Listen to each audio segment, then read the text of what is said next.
नमस्कार,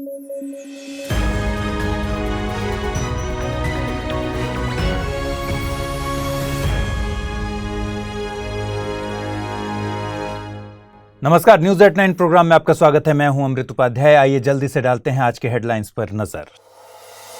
आज यानी 15 सितंबर को है इंजीनियर्स डे। मोक्ष गुंडम विश्वेश्वरैया की है जयंती। तमाम योगदानों के लिए देश करता है याद।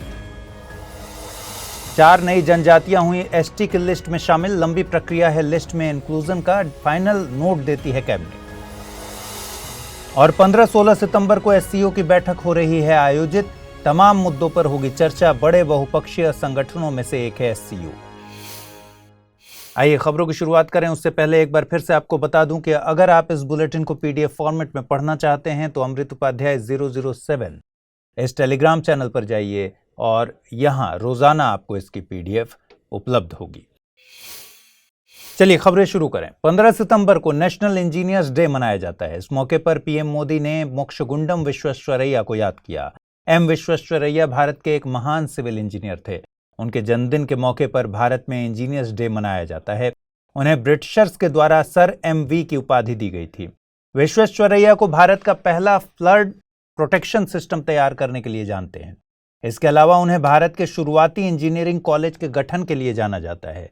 उनके द्वारा तैयार किए गए फ्लड गेट वाले इरिगेशन सिस्टम को ग्वालियर के तिघरा डैम और मैसूर के कृष्णाराज सागर डैम में भी इंस्टॉल किया गया था।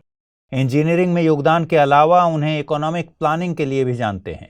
उन्होंने रिकंस्ट्रक्टिंग इंडिया साल 1920 में और प्लान्ड इकोनॉमी ऑफ इंडिया 1934 में लिखी थी। साल 1955 में उन्हें भारत रत्न से नवाजा गया था। प्रधानमंत्री नरेंद्र मोदी की अध्यक्षता में कैबिनेट ने 4 नई जनजातियों को अनुसूचित जनजाति की लिस्ट में शामिल करने का निर्णय लिया है। ये जनजातियां हिमाचल प्रदेश, तमिलनाडु और छत्तीसगढ़ की हैं। इन्हें इस सूची में शामिल करने की कवायद लंबे समय से चल रही थी। इसमें हिमाचल प्रदेश की हैती जनजाति, तमिलनाडु की नारिकोरावन और कुरीविक्कारन जनजाति और छत्तीसगढ़ की बिंझिया जनजाति शामिल थी, जो कि झारखंड और ओडिशा में जनजाति के तौर पर लिस्टेड थीं। इसके अलावा कैबिनेट ने उत्तर प्रदेश के 13 जिलों में रहने वाले गोंड समुदाय को एससी की लिस्ट से एसटी की लिस्ट में शामिल करने का प्रस्ताव भी पारित किया है। इसमें गोंड समुदाय के धुरिया, राजगोंड, ओझा, नायक और पठारी सभी 5 उप जनजातियां शामिल हैं। किसी भी जनजाति को अनुसूचित जनजाति की सूची में शामिल होने के लिए एक लंबी प्रक्रिया से गुजरना पड़ता है। सबसे पहले संबंधित राज्य सरकार इसके लिए सिफारिश करती है।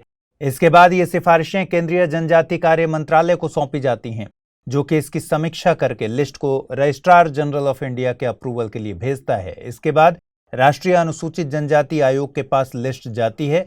इसके अप्रूवल के बाद इसे कैबिनेट को भेजा जाता है।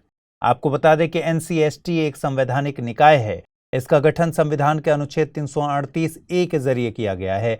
इस अनुच्छेद को संविधान में 89वें संशोधन अधिनियम 2003 से जोड़ा गया था। वर्तमान में कमीशन के अध्यक्ष हर्ष चौहान हैं। कुछ मामलों में कमीशन को सिविल कोर्ट की शक्तियां हासिल हैं। इन मामलों में भारत के किसी भी भाग से किसी व्यक्ति को बुलाना और हाजिर कराना, किसी डॉक्यूमेंट की जरूरत पड़ने पर हलफनामे पर एविडेंस के लिए बुलाने जैसे मामले भी शामिल हैं। 15 और 16 सितंबर को एससीओ यानी शंघाई कोऑपरेशन ऑर्गेनाइजेशन की बैठक आयोजित की जा रही है। ये सम्मेलन उज्बेकिस्तान में आयोजित किया जा रहा है। इसमें कूटनीतिक स्थिरता, एशिया पैसिफिक की स्थिति और बहुपक्षीय संगठनों में सहयोग जैसे मुद्दे चर्चा के लिए शामिल किए गए हैं। एससीओ 8 देशों का एक इकोनॉमिक और सिक्योरिटी ब्लॉक। गठन के समय चीन, कजाकिस्तान, किर्गिस्तान, ताजिकिस्तान, उज्बेकिस्तान और रूस इसके सदस्य थे। शुरुआत में इसे शंघाई 5 के नाम से जानते थे। शंघाई 5 को 1996 में चीन, कजाकिस्तान, किर्गिस्तान, रूस और ताजिकिस्तान ने मिलकर बनाया था। बाद में उज्बेकिस्तान को शामिल करके ऑर्गेनाइजेशन का नाम शंघाई 5 से कोऑपरेशन ऑर्गेनाइजेशन कर दिया गया। वर्तमान में ऑर्गेनाइजेशन में भारत, पाकिस्तान को मिलाकर कुल 8 सदस्य हैं। भारत और पाकिस्तान इसमें साल 2017 में शामिल हुए थे। आपको बता दें कि एससीओ देशों से सीमा साझा करने वाले देश तुर्कमेनिस्तान का इस ऑर्गेनाइजेशन में गेस्ट स्टेटस है। वहीं अफगानिस्तान, मंगोलिया और बेलारूस को ऑब्जर्वर स्टेट का दर्जा दिया गया है। एससीओ दुनिया के सबसे बड़े बहुपक्षीय संगठनों में से एक है। यह दुनिया की जीडीपी में तकरीबन 30% तो जनसंख्या में 40% की हिस्सेदारी रखता है। हाल ही में नेशनल हेल्थ अकाउंट ने अपनी रिपोर्ट जारी की। यह रिपोर्ट 2014-15 से लेकर 2018-19 तक के स्वास्थ्य क्षेत्र में हुए कुल खर्चों का आंकड़ा बताती है। रिपोर्ट में सरकार, प्राइवेट सेक्टर, एनजीओ और व्यक्तिगत रूप से किए गए स्वास्थ्य खर्चे भी शामिल होते हैं। हम यहाँ कुल स्वास्थ्य खर्च, देश की जीडीपी के अनुपात में सरकारी खर्चे, स्वास्थ्य क्षेत्र में सरकारी खर्च, आउट ऑफ पॉकेट खर्चों की बात करेंगे। कुल स्वास्थ्य खर्चों की बात करें तो इसमें पिछले वर्षों की तुलना में गिरावट आई है। कुल स्वास्थ्य खर्च में सरकारी और गैर सरकारी खर्च शामिल हैं। कुल स्वास्थ्य खर्च 2014-15 में जीडीपी का 3.9% था और 2018-19 में घटकर जीडीपी का 3.2% हो गया है। कुल स्वास्थ्य खर्चों में कमी का कारण भारत सरकार द्वारा इन खर्चों में पूंजीगत खर्च को भी शामिल करना है। इसका मतलब यह हुआ कि अभी कुल खर्चों की कैलकुलेशन में बिल्डिंग, उपकरण या अन्य टिकाऊ सामान आदि पर किए गए खर्च को भी शामिल किया जा रहा है। यह वन टाइम खर्च होते हैं।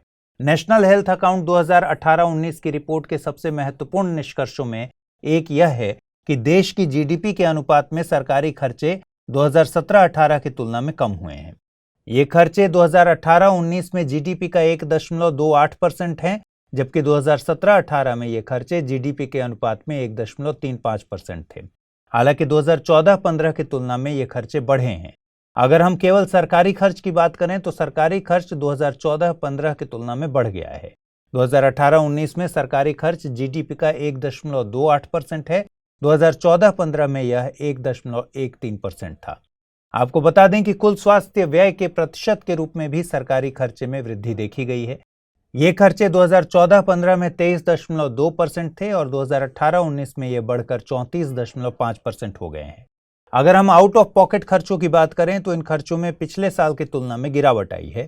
ये खर्चे 2014-15 में 62.6% थे और 2018-19 में 48.2% हुए हैं। ग्लोबल हेल्थ एक्सपेंडिचर डेटाबेस के आंकड़ों के अनुसार 2017 में आउट ऑफ पॉकेट खर्चों की लिस्ट में भारत 189 देशों में 66वें स्थान पर था।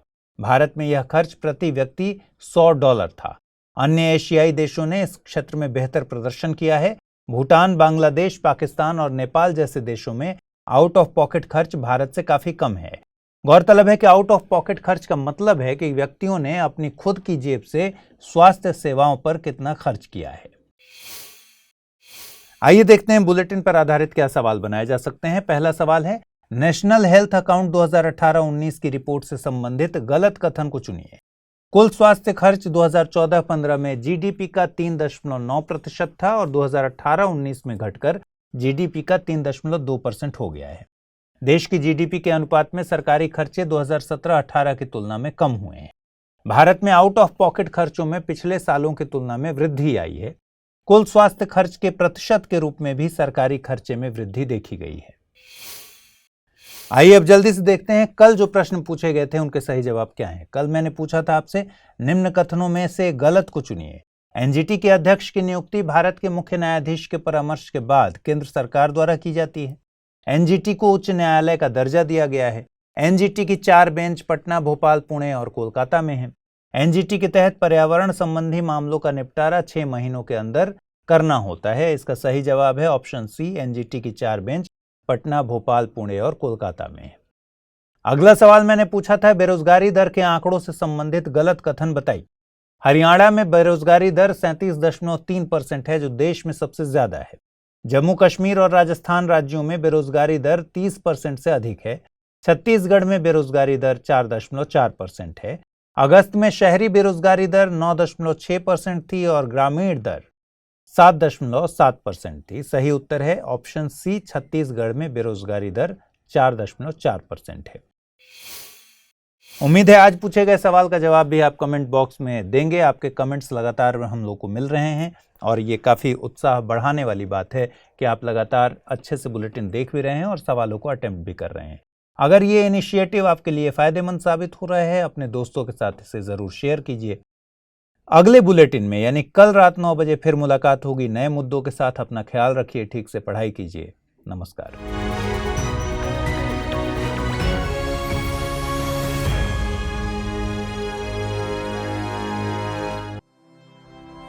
स्टडी IQ IAS, अब तैयारी हुई अफोर्डेबल।